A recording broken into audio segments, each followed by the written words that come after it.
चलिए next headline डालिए। Section A का नेक्स्ट चैप्टर है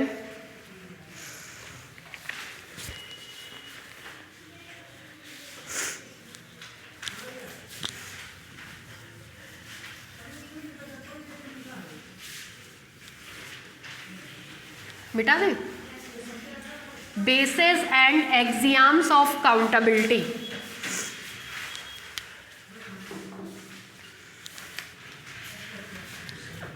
नेक्स्ट चैप्टर है basis and axioms of countability.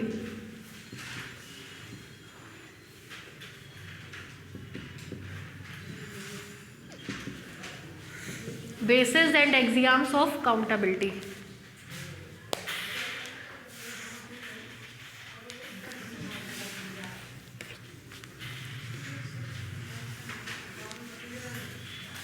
ठीक है, देखिए पहले क्या क्या इसमें चीज़ें आपको समझनी है। बेस कौन होता है, एक्सियम ऑफ काउंटेबिलिटी क्या होती है। ठीक है, ये पूरा चैप्टर उसी के इर्द गिर्द घूमेगा। पहले बेस जानते हैं, मतलब एक्सियम्स ऑफ काउंटेबिलिटी का मतलब काउंटेबिलिटी के सिद्धांत, जैसे प्रथम सिद्धांत और दूसरा सिद्धांत दो ही है। ठीक है, तो पहले हम लोग इसको करने पढ़ने के लिए छोटी छोटी चीज़ जानेंगे कि सेट कब काउंटेबल कहलाता है, कब फाइनाइट कहलाता है, कब डिन्यूमरेबल कहलाता है, कब इन्यूमरेबल कहलाता है। डिन्यूमरेबल इन्यूमरेबल तब कहलाता है जब उसके सेट ऑफ नेचुरल नंबर से 1-1 करस्पॉन्डेंस हो।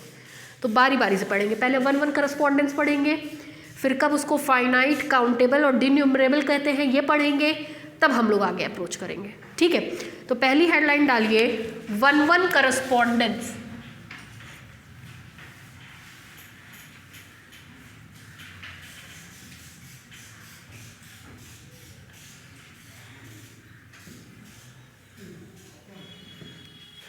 वन करस्पॉन्डेंस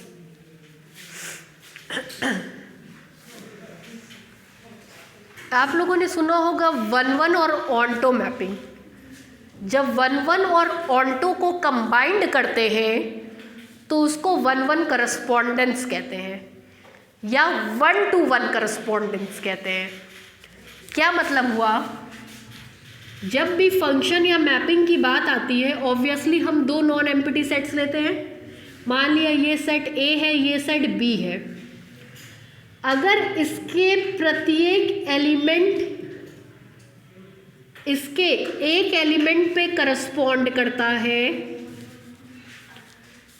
तो इसको हम लोग 1-1 मैपिंग कहते हैं। 1-1 का मतलब इसका एक इसके एक पे करस्पॉन्ड कर जाए।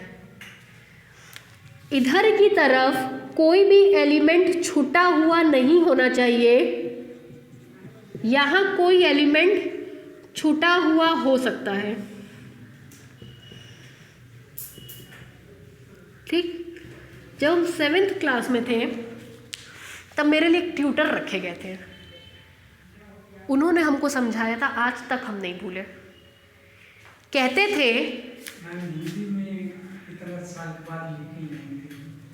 अरे मेरी हिंदी की राइटिंग बड़ी अच्छी है, ऐसा नहीं है भाई। ये देखिए, ये मतलब होता है पीपल और ये होता है उनकी उम्र या एज। दुनिया में कोई ऐसा बंदा बताइए जिसकी उम्र ना पता हो। प्रत्येक व्यक्ति की कुछ ना कुछ उम्र तो जरूर होगी, प्रत्येक व्यक्ति की उम्र जरूर होगी। इसीलिए यहाँ कोई भी आदमी छुटा हुआ नहीं होगा, क्योंकि हर आदमी की एक उम्र पाई जाएगी। अभी हम बोले इस कमरे में 60 साल का कौन है, कोई नहीं है। 55 कोई नहीं है, 50 कोई नहीं है, 45 कोई नहीं है। तो ऐसी बहुत सारी उम्र है जिसके करस्पॉन्डिंग कोई पर्सन नहीं मिल रहा है। यहाँ पे हम जितने लोग हैं सबकी एक उम्र है, जितने लोग हैं सबकी एक उम्र होगी, जितने लोग हैं सबके करस्पॉन्डिंग एज मिलेगी। लेकिन ऐसी बहुत सारी एज हमने आपको गिनवा दी जिसके करस्पॉन्डिंग कोई भी पीपल नहीं मिला। तो प्रत्येक आदमी की एक उम्र होती है, इसलिए यहाँ पे हर बंदे की एक इमेज पाई जाएगी, इसलिए यहाँ पे कोई अछूता नहीं होगा। लेकिन ऐसी बहुत सारी उम्र हमने आपको गिनवा दी जो यहाँ अवेलेबल नहीं है, मतलब जिसके करस्पॉन्डिंग कोई भी लोग यहाँ पाया नहीं जा रहा है, इसलिए बहुत सारी ऐसी उम्र है जो छुटी हुई हो सकती है। ठीक है, इसको बोलते हैं 1-1 मैपिंग। एक आदमी की एक समय में एक ही उम्र होगी, ऐसा नहीं है कि प्रज्ञा की उम्र जो है 20 और 22 दोनों हो गई, है ना। तो एक आदमी की एक समय में एक ही उम्र होगी, इसको 1-1 करस्पॉन्डेंस कहते हैं, इसको कहते हैं 1-1 मैपिंग। और ऑन्टो का मतलब होता है जब यहाँ पे प्रत्येक आदमी की प्री इमेज पाई जाए तो उसको बोलते हैं ऑन्टो मैपिंग। मतलब 50-55 इसमें एग्जिस्ट ही ना करें।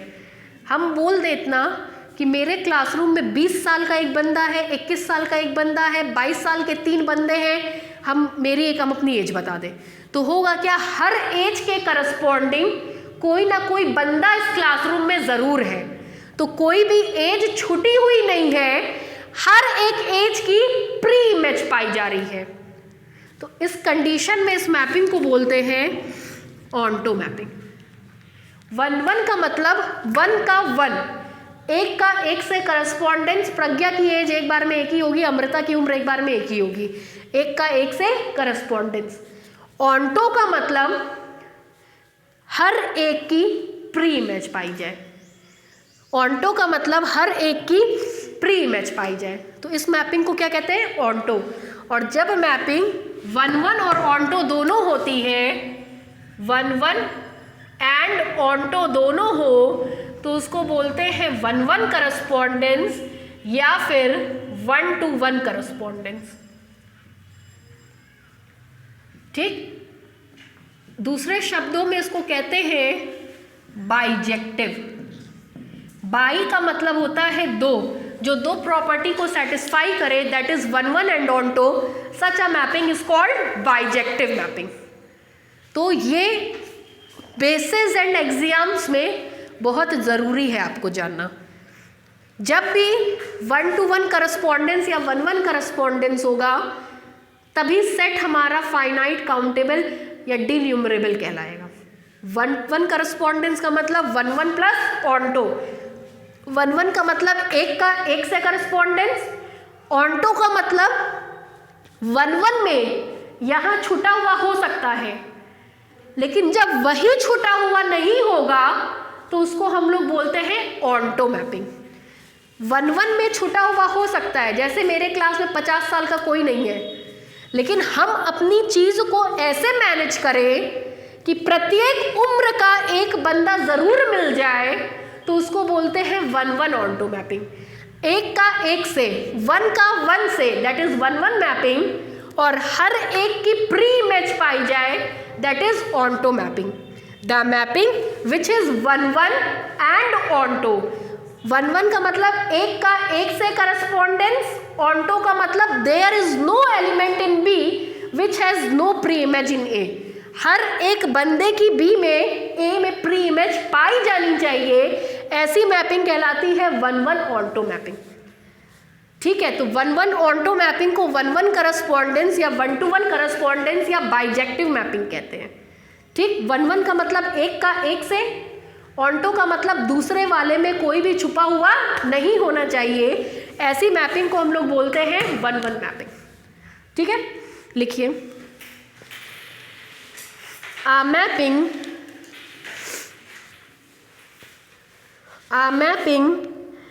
is called 1-1 correspondence mapping. Mapping is called 1-1 correspondence mapping if it is both 1-1 and onto. If it is both 1-1 and onto if it is both 1 1 and onto. For example में देख लीजिए, मान लीजिए कोई सेट A है, कोई set B है, इसके बीच में एक मैपिंग ले रहे हैं F 1 2 3 4 2 4 6 8 10. Fx is equal to 2x for every x belongs to A. x की जगह 1 रखो, fx का मान आएगा 2, मतलब 1 कहाँ करस्पॉन्ड कर गया 2 पे. 2 रखो, 2 2 ज़ा 4, 2 कहाँ करस्पॉन्ड कर गया 4 पे. 3 रखिए, 3 2 ज़ा 6, 6 पे. 4 रखिए, 4 2 ज़ा 8, 8 पे. एक का एक से करस्पॉन्डेंस है 1 1 मैपिंग, लेकिन ऑन्टो नहीं है, क्योंकि एक एलिमेंट 10 पाया जा रहा है जिसकी कोई प्री इमेज नहीं है. जैसे ही हम इसको हटा दिए, ये 1 1 और ऑन्टो हो गई. जैसे ही 1 1 और ऑन्टो हो गई, ये मैपिंग हमारी 1 1 करस्पॉन्डेंस कहलाएगी. ठीक है, बना लीजिए.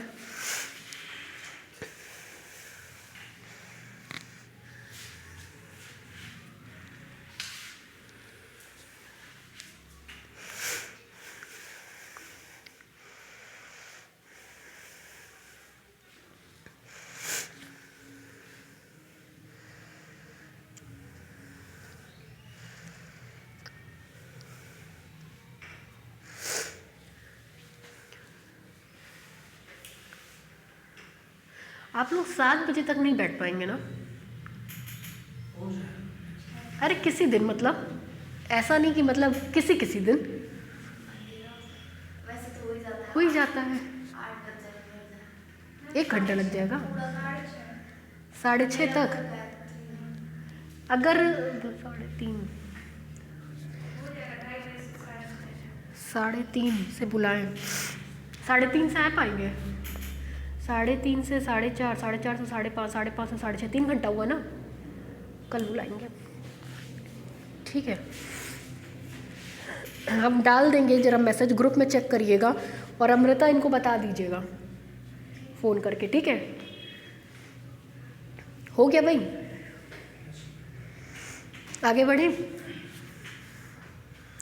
4:30 से बुलाए तो 4 से 6:30 है ना. चलिए हम बताते हैं सर से बात करके. हेडलाइन डालिए 2 घंटे का, 2.5 घंटे का. Equivalent of 2 sets, equivalent of 2 sets, equivalent of 2 sets. दरअसल हम कोई भी चीज़ फिक्स नहीं करना चाह रहे हैं, क्योंकि हमको लग रहा है एक्स्ट्रा लेने की बजाय हम इसी में आधा पौना घंटा बढ़ा करके अगर पढ़ा दें तो संडे आपका ऑफ में निकल जाएगा. जिन जगहों पे एकदम टाइम सुनिश्चित होता है कि नहीं भैया हम तो 4 से 6 ही पढ़ाएंगे, उनको फिर एक्स्ट्रा की बहुत ज़रूरत पड़ती है. अगर इसी में हमने किसी दिन 3 घंटा, किसी दिन 3.5 घंटा और किसी दिन 4 घंटा कर दिया तो आपको फिर एक्स्ट्रा की ज़रूरत नहीं पड़ेगी, फिर संडे आपका फ्री रहेगा. तो हम यही कोशिश करते हैं कि किसी चीज़ को, इसीलिए अभी से सर हमसे कहते हैं मैम आप टाइम क्यों नहीं डिसाइड कर दे रही हैं, 4 से 6 हमेशा रखिए. तो उनसे यही बात कहते हैं, जिस दिन हम 4 से 6 निश्चित कर देंगे ना, उस दिन आपको अगर हम 3 बजे कहेंगे आने के लिए तो आपको बहुत तकलीफ होगी आने में. ठीक, और ऐसी कंडीशन में क्या होता है ना, कोर्स कभी कंप्लीट नहीं होता है. अब सर को पता है कि रोज़ टाइम वेरी करेगा तो वो बात करते हैं और उसी हिसाब से खुद को भी मैनेज करते हैं. हम उनको यही बोले अब टाइम फिक्स करने का समय ही नहीं है. सितंबर से अक्टूबर से क्लास चल रहा है, हमको 4 महीने में पूरा 1.5 साल का कोर्स कंप्लीट करना है. तो जिन संस्थानों में चीज़ें बहुत निश्चित होती हैं ना, वो संस्थानें फिर वैसे ही चलती हैं, फिर वो एक्स्ट्रा पढ़ाती हैं, एक्स्ट्रा काम करती हैं. और जहाँ वेरिएशन होता है वहाँ चीज़ें अपने आप कंप्लीट होती हैं. इसीलिए अभी हम कुछ सुनिश्चित नहीं करना चाहते. हमको लगता है वेरिएशन चलने दीजिए, कभी 3 घंटा, कभी 3.5 घंटा, कभी 4 घंटा, 4 घंटा भी आप लोग बैठे हैं यहाँ पे, तो उससे क्या वो कोर्स कंप्लीट हो जाएगा. ठीक है, और वैसे भी अभी तो कॉलेज है ही नहीं, कॉलेज तो एकदम हल्के में आप लोगों का चल रहा है, तो क्या दिक्कत है फिर 4 घंटा बैठने में. तो इसीलिए टाइम हम वेरी करते रहते हैं कि किसी कोई भी इस चीज़ का यूज टू ना हो तो उसको बड़ी तकलीफ होगी आने जाने में. नेक्स्ट लिखिए इक्विवेलेंट ऑफ 2 सेट्स. हाँ हम एलपीपी अभी मैंने हम क्या बोले, एलपीपी हम आप लोग में सोच ही नहीं रहे हैं, एलपीपी हम सेकेंड ईयर में सोच रहे हैं। सेकेंड ईयर में सर एक ही पेपर पढ़ा रहे हैं, एक एलपीपी पढ़ा रहे हैं, तो जब वो एलपीपी पढ़ाएंगे आप साथ बैठिए उनके। हम तो यही मान के चल रहे हैं कि थर्ड ईयर में भी 4 पेपर है, सेकेंड ईयर में भी 4 पेपर है, हम सोच ही नहीं रहे हैं कि एलपीपी थर्ड ईयर में है। देखिए 2 सेट इक्विवेलेंट कैसे कहलाएंगे, अगर 2 सेट्स के बीच में 1-1 करस्पॉन्डेंस हो जाए तो ऐसी परिस्थिति में नंबर ऑफ एलिमेंट्स यहाँ, नंबर ऑफ एलिमेंट्स यहाँ बराबर होंगे, पहली चीज़। दूसरी चीज़, इसके प्रत्येक सदस्य का इसके एक सदस्य से संबंध होगा, तो ऐसे केस में 2 सेट्स सिमिलर कहलाएंगे। आप खुद को आईने में देखते हैं, सिमिलर इमेज पाते हैं, क्यों? आपकी आंखें यहाँ हैं तो सामने भी यहीं दिखेगी, ऐसा नहीं है कि नीचे चली आएगी आंखें, तो आपकी इस चीज़ का उस चीज़ से संबंध बनता है, तभी जैसी छवि यहाँ होती है वही छवि वहाँ दिखती है। ऐसा नहीं हाथ यहाँ है नीचे लग गया पैर ऊपर चला आया, नहीं ना। तो इसको बोलते हैं 1-1 करस्पॉन्डेंस, मतलब जिसका इससे संबंध, तो जो इसकी प्रॉपर्टीज़ वही इसकी प्रॉपर्टीज़, जैसी शक्ल इसकी वैसी शक्ल इसकी, इसको बोलते हैं 1-1 करस्पॉन्डेंस। अगर 2 सेट्स के बीच में 1-1 करस्पॉन्डेंस हो तो दोनों में नंबर ऑफ एलिमेंट्स बराबर, जैसी प्रॉपर्टी इसकी वैसी प्रॉपर्टी इसकी, तो ऐसी चीज़ों को बोलते हैं 1-1 सिमिलैरिटी ऑफ 2 सेट्स। अगर ए बी के सिमिलर होता है तो उसको ऐसे लिखते हैं, ए सिमिलर टू बी। ठीक है, लिखिए सेट कैपिटल ए कितने का है? 10 का है, 7 रुपये का, बड़ा महंगा कर दिया, रखिए इसी पे भी।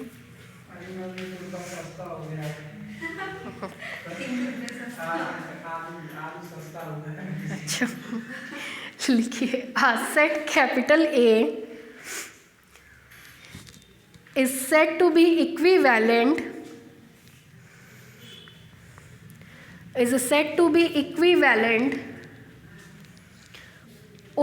or similar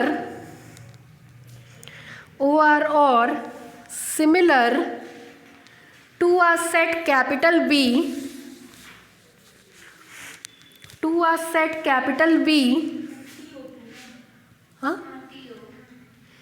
TO2, similar to a set capital B if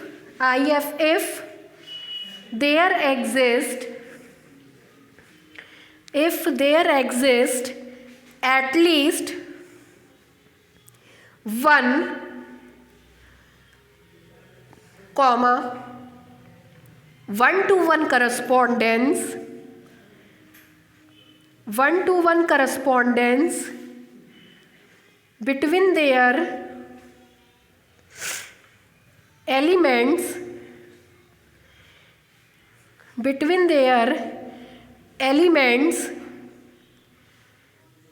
and it is denoted by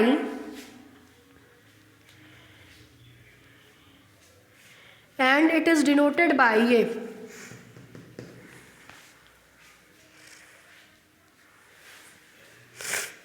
हो गया। नेक्स्ट लिखिए, remark.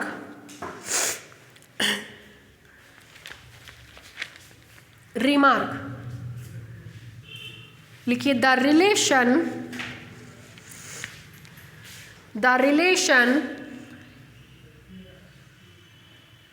A similar to B,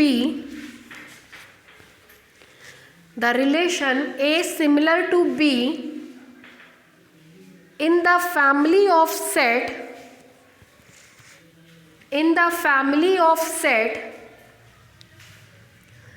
is an equivalence relation। ये आप लोगों ने बहुत पहले पढ़ा था, ये इक्विवेलेंस रिलेशन होता है। इक्विवेलेंस का मतलब रिफ्लेक्सिव, खुद का खुद से, सिमेट्रिक, ए का बी से है तो बी का ए से भी होगा, ट्रांजिटिव, ए का बी से, बी का सी से, तो सी का ए से होगा। ठीक है, नेक्स्ट लिखिए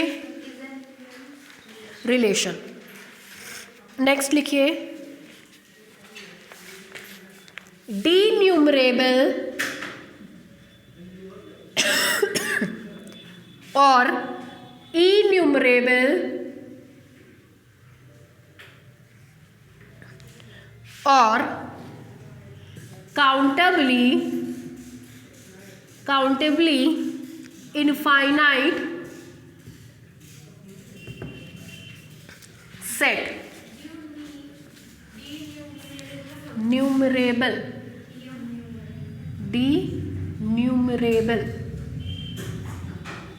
डीन्यूमरेबल और इन्यूमरेबल और काउंटेबली इनफाइनाइट सेट। देखिए, सबसे पहले तो हमने 1-1 करस्पॉन्डेंस बताया आपको, फिर बताया हमने कि कोई भी दो सेट्स के बीच में इक्विवेलेंस रिलेशन कब पाया जाएगा। कहते हैं कोई भी सेट कैपिटल ए डीन्यूमरेबल, इन्यूमरेबल या काउंटेबली इनफाइनाइट सेट कहलाता है अगर उसका सेट ऑफ नेचुरल नंबर से सिमिलैरिटी का रिलेशन हो।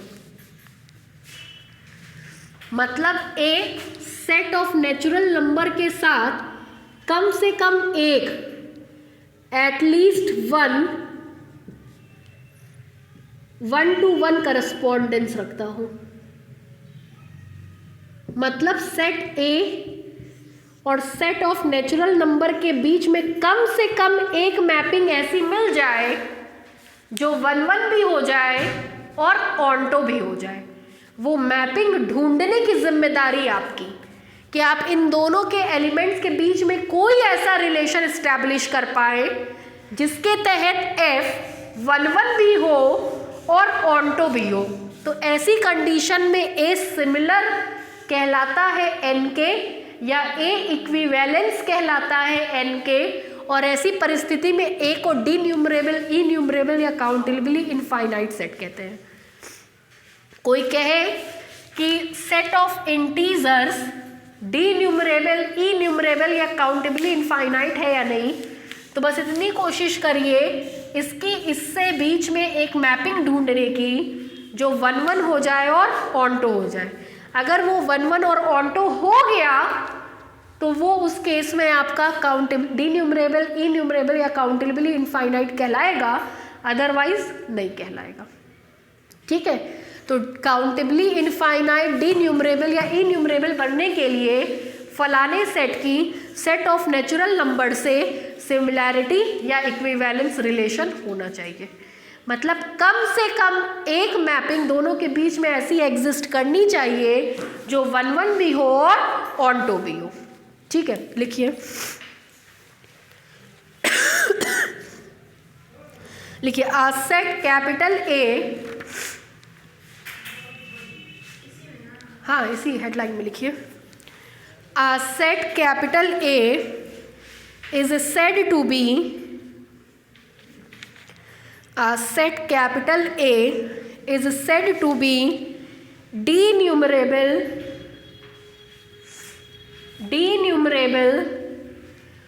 or innumerable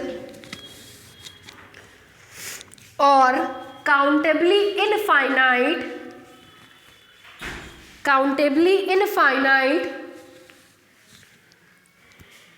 if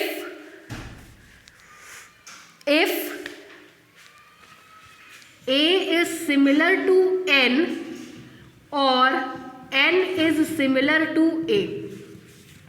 symmetric equivalence relation होता है, अगर A B के सिमेट्रिक होगा तो B भी A के क्या होगा, सिमेट्रिक। मतलब सिमेट्रिसिटी के रिलेशन को क्या करता है, सेटिस्फाई करता है।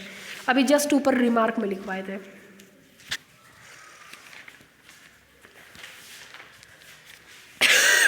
हो गया। सबसे इंपॉर्टेंट डेफिनेशन जो अब यूज होगी, काउंटेबल सेट। नेक्स्ट हेडलाइन डालिए, काउंटेबल सेट। क्या होते हैं काउंटेबल सेट? और जिसको नहीं गिना जा सके वो काउंटेबल नहीं होता है।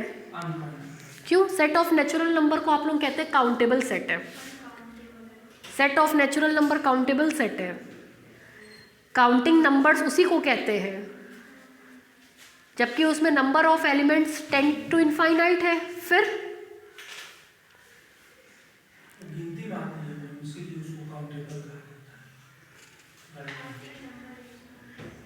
काउंटेबल सेट होता है वो, तभी उसको काउंटेबल सेट कहते हैं।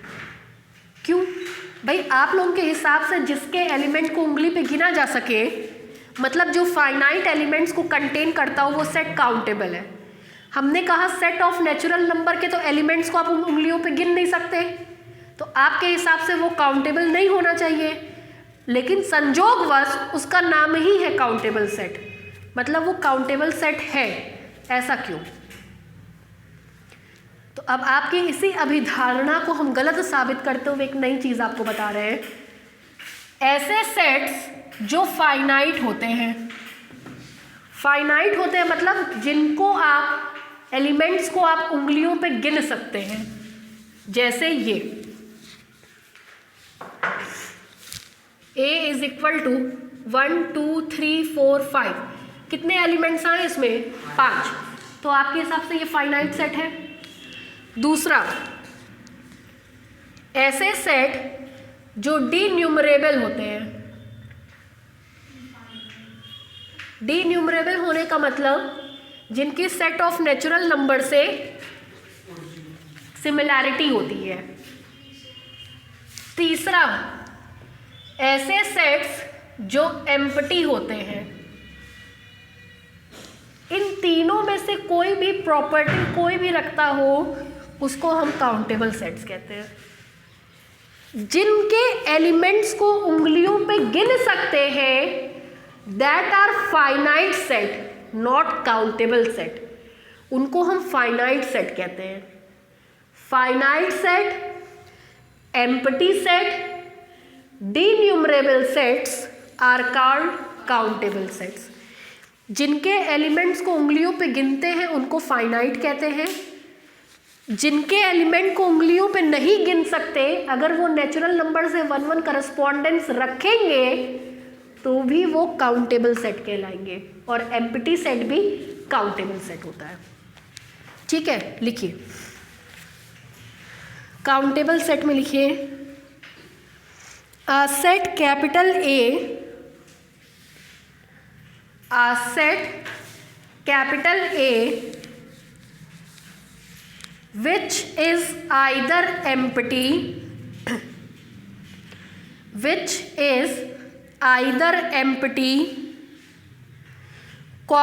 finite,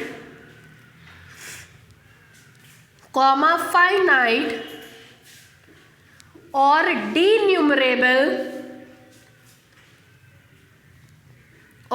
denumerable, is called a countable set.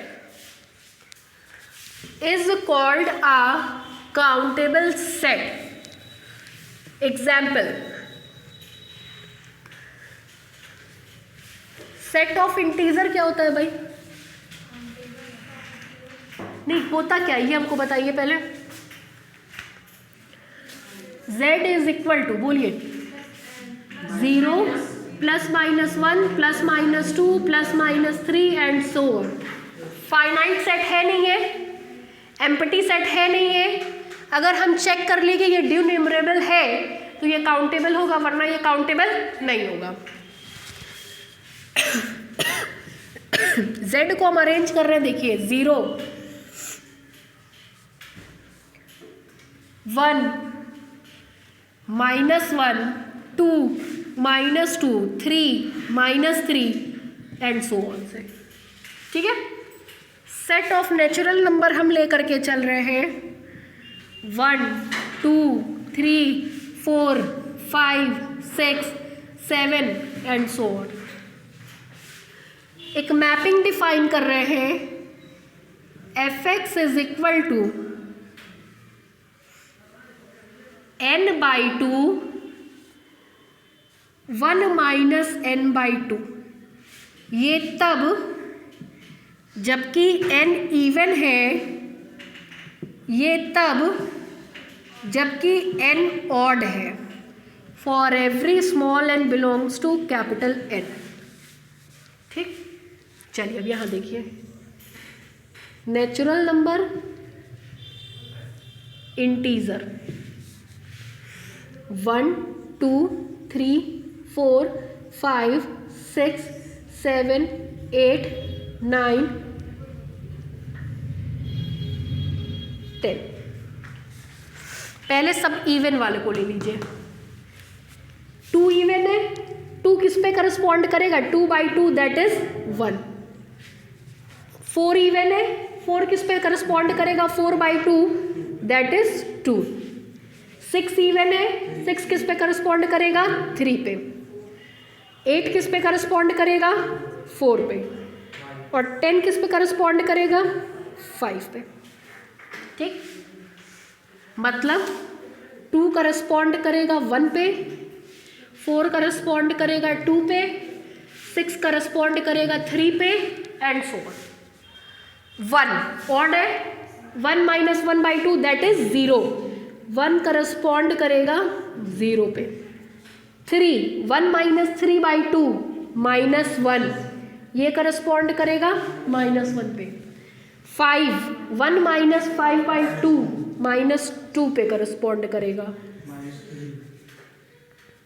ये -3 पे, ये -4 पे। 1 0 पे, 3 -1 पे, 5 -2 पे, 7 -3 पे एंड सो ऑन। हमने इसके बीच में एक मैपिंग डिफाइन कर दी। ये मैपिंग 1 1 भी है और ये मैपिंग ऑनटो भी है। चूंकि n और z के बीच में कम से कम एक मैपिंग हमने ऐसी ढूंढ ली है जो 1 1 और ऑनटो दोनों है, इस कारण से ये सेट हमारा डीन्यूमरेबल होगा। और डीन्यूमरेबल सेट को हम लोग काउंटेबल सेट कहते हैं। इसका मतलब set of integers countable set है। ठीक है, लिखिए लिखिए एग्जाम्पल में लिखिए, the set of integer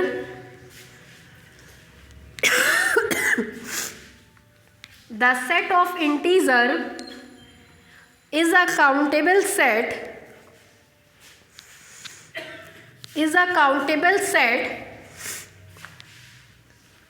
bracket में लिखिए डीन्यूमरेबल set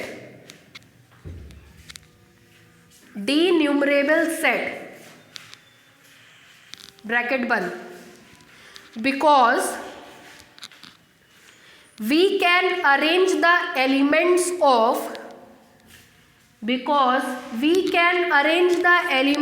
of capital N and capital Z, capital N and capital Z and capital Z in such a way, ये दोनों line उतारिए, because we can arrange the elements of capital N and capital Z in such a way, ये दोनों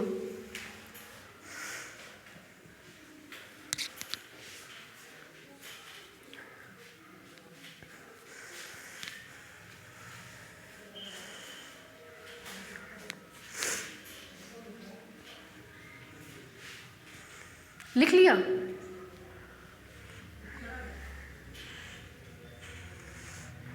हो गया, नीचे से लिखिए so that we can find a mapping,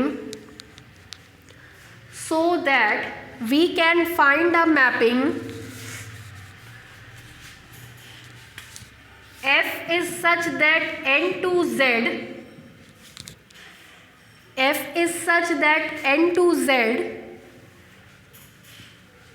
defined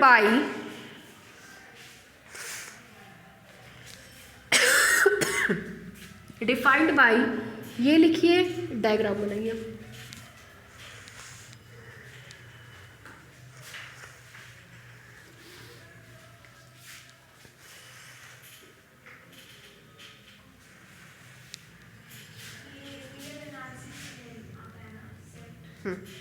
नहीं, रियल एनालिसिस में नहीं आता है।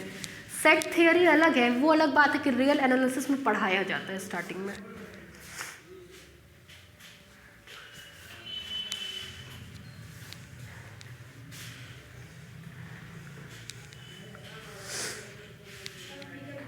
हाँ, फिगर भी ज़रूरी है।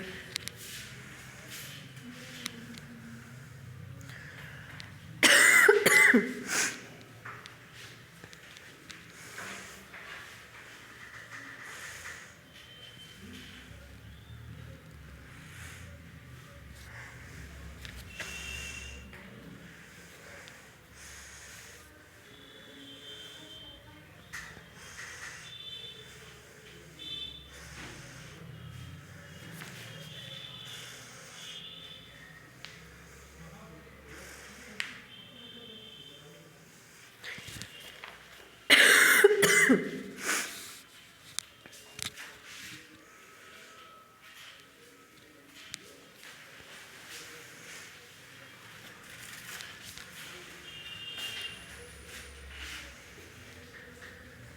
गया भाई? नीचे से लिखिए, clearly F is 1 1 and on 2. Clearly F is 1 1 and on 2. Clearly F is 1 1 and on 2. F 1 1 और on 2 होगा तो Z अपने आप क्या हो जाएगा? डिन्यूमरेबल हो जाएगा। नीचे से लिखिए hence Z is denumerable. Hence Z is denumerable. हो गया भाई? आपका सबका हो गया? अब बस रिमार्क लिखने हैं क्योंकि उसकी ज़रूरत हमको बेसिस पढ़ने में ज़रूरत पड़ेगी।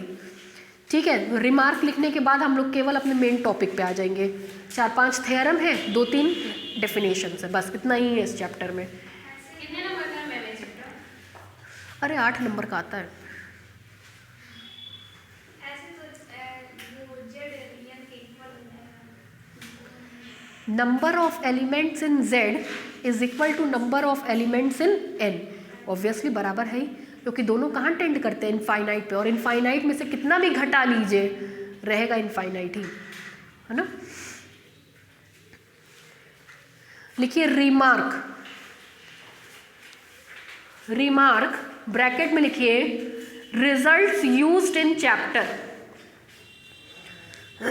रिमार्क ब्रैकेट में लिखिए results used in chapter. In results का प्रूफ नहीं पढ़ना है, बस इनको यूज करना है अपने चैप्टर में। Results used in chapter, used in chapter.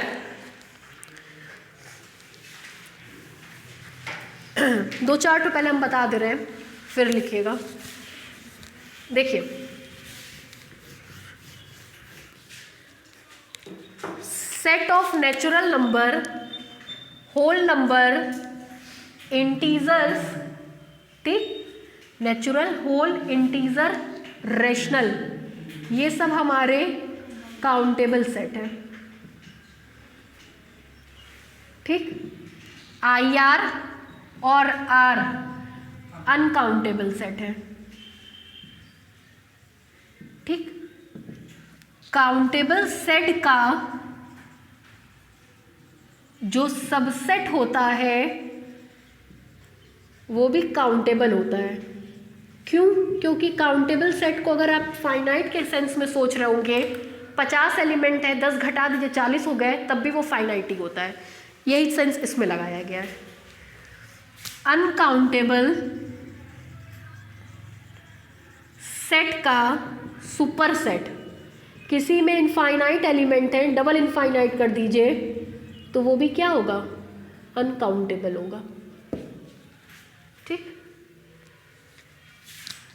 Countable set की हेल्प से, काउंटेबल सेट की हेल्प से जो न्यू सेट बनता है वो भी काउंटेबल होता है। ये सबसे ज़्यादा यूज़ होगा इस चैप्टर में। फॉर एग्जाम्पल, अगर हम बोले कि हम ओपन स्पेयर्स का कलेक्शन ले रहे हैं इस प्रकार से कि R Q का मेंबर है। R किसका मेंबर है? Q का। Q कैसा सेट है? काउंटेबल। तो ये पूरा का पूरा सेट भी हमारा काउंटेबल होगा। ये बहुत ज़्यादा यूज़ होता है इस चैप्टर में। ठीक है, लिखिए पहला point, the set of natural number capital N I R जो है आर माइनस क्यू काउंटेबल नहीं होगा। कोई मैपिंग नहीं मिलेगी, आई आर के लिए कोई मैपिंग नहीं मिल रही है। लिखिए, the set of natural number capital N, the set of natural number capital N comma the set of whole number capital W, the set of whole number WHOLE whole number capital W comma the set of integer capital Z, the set of integer capital Z comma the set of rational number Q, the set of rational number Q are countable sets, are countable sets. हो गया। दूसरा point, every subset of a countable set, every subset of a countable set, every subset of a countable set is countable।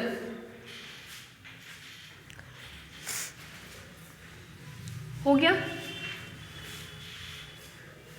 Third point, the set of irrational number IR, the set of irrational number IR and real number capital R,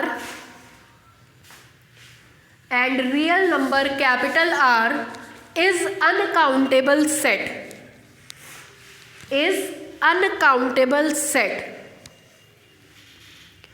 हो गया। Fourth one, every superset, every superset of uncountable set, of uncountable set is uncountable, is uncountable। Bracket में लिखिए, the set of complex number C, the set of complex number capital C comma is a superset of capital R, is a superset of capital R and hence C is uncountable।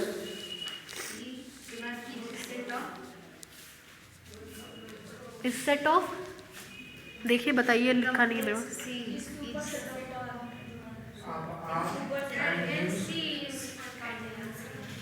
and hence C is uncountable। हो गया। मान लीजिए एक class में 10 बच्चे हैं, अगली class में 20 बच्चे हैं, अगली क्लास में 30 बच्चे हैं, तीनों में फाइनाइट बच्चे हैं। यूनियन लेंगे तो 30 + 20 + 10 60, क्या होगा? फाइनाइट। तो कहा जाता है कि काउंटेबल सेट्स का आर्बिटेरी यूनियन भी काउंटेबल होता है। ठीक है, लिखिए next, arbitrary union of countable set, arbitrary union of countable set is countable, arbitrary union of countable set is countable, arbitrary union of countable set is countable। हो गया। Next, every finite set is a countable set, every finite set is a countable set,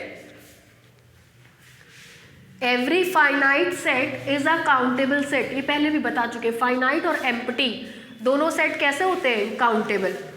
next, the collection, the collection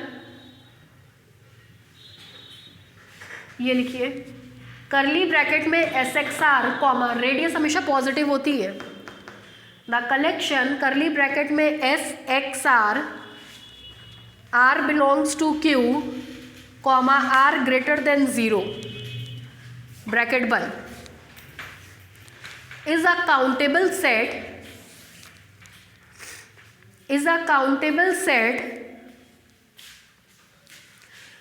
because Q is countable, Q countable था, उसकी help से ये set बना, इसलिए ये भी कैसा होगा, काउंटेबल होगा। लास्ट पॉइंट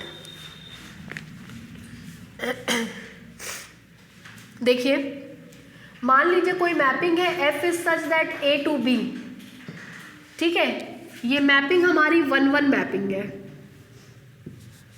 ठीक, कह रहा है कि बी काउंटेबल सेट है, तो 1-1 मैपिंग में आपको पता है इसका एक एलिमेंट इससे एक एलिमेंट से अटैच होता है, अगर ये काउंटेबल है तो ए भी काउंटेबल होगा, ठीक है।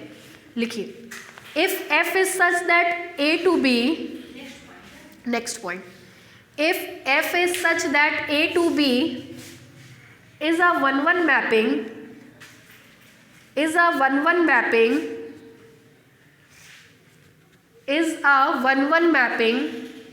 and b is countable,